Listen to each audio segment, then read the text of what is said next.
Then, of course, the issue of the cultural festival came up.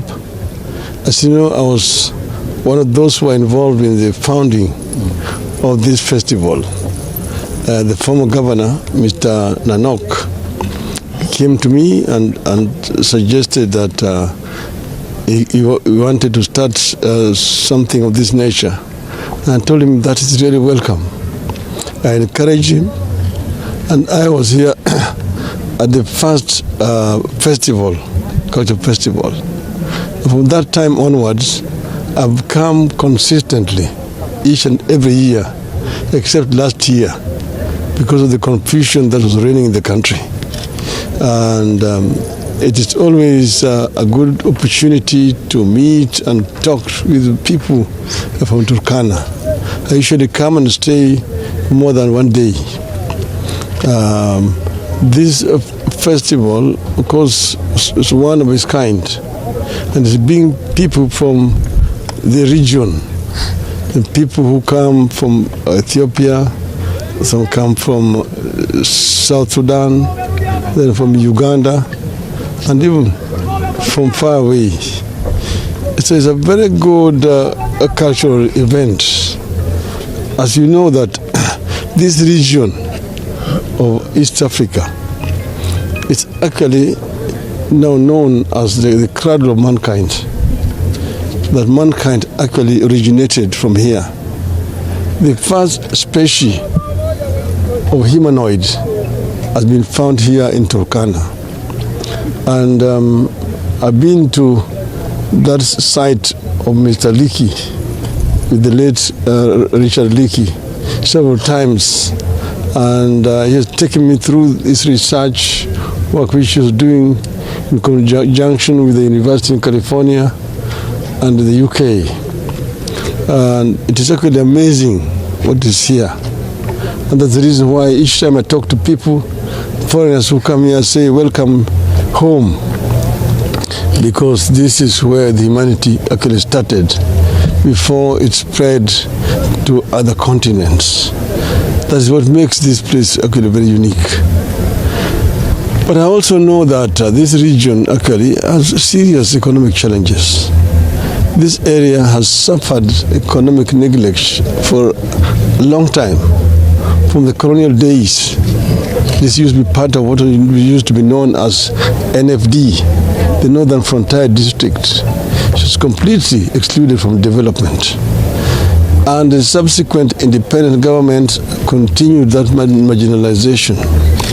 Remember when I was the Prime Minister, I'm the one who came up with a minister for arid and semi-arid lands, and appointed Mr. Elmi to lead that ministry.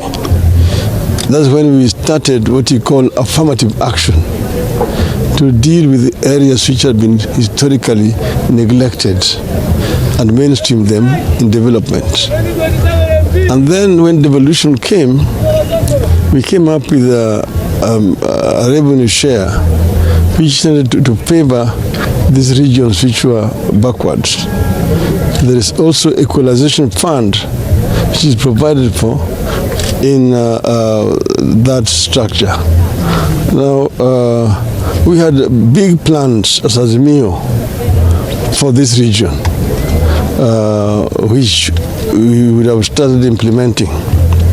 Now, I know that Mr. Ruto was here yesterday, and as is his nature now, practice, he made all those empty promises of what they intend to do for this region.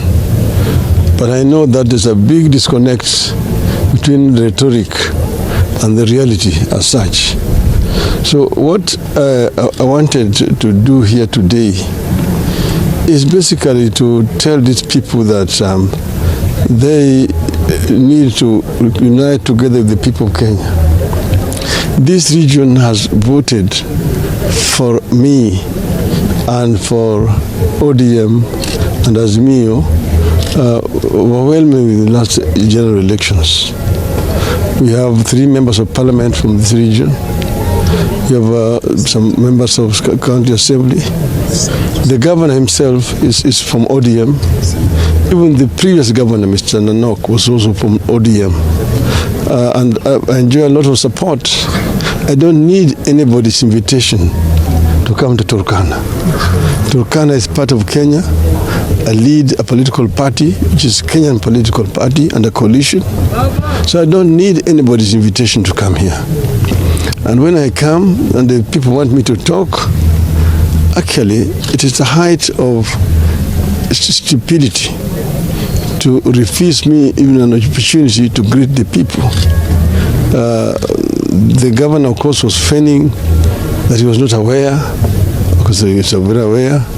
And I know that he gave assurances to Mr. Ruto that he will not allow us to speak here today. That is the height of political intolerance and hypocrisy. But we are not deterred as Azimio. And I want to actually assure our supporters in Turkana, we will be coming back. We'll come back for a political rally. And to talk to them more seriously about what needs to be done. These people suffer the same thing that the rest of the country is suffering from. The cost of living, they've been told, is very high for the people here. Most of them cannot make ends meet in an arid region like this one here. We need to do affirmative action. This is the area where the government should do subsidies so that people can really make ends meet. Some of them are not even able to take their children to school. The healthcare system itself is suffering seriously.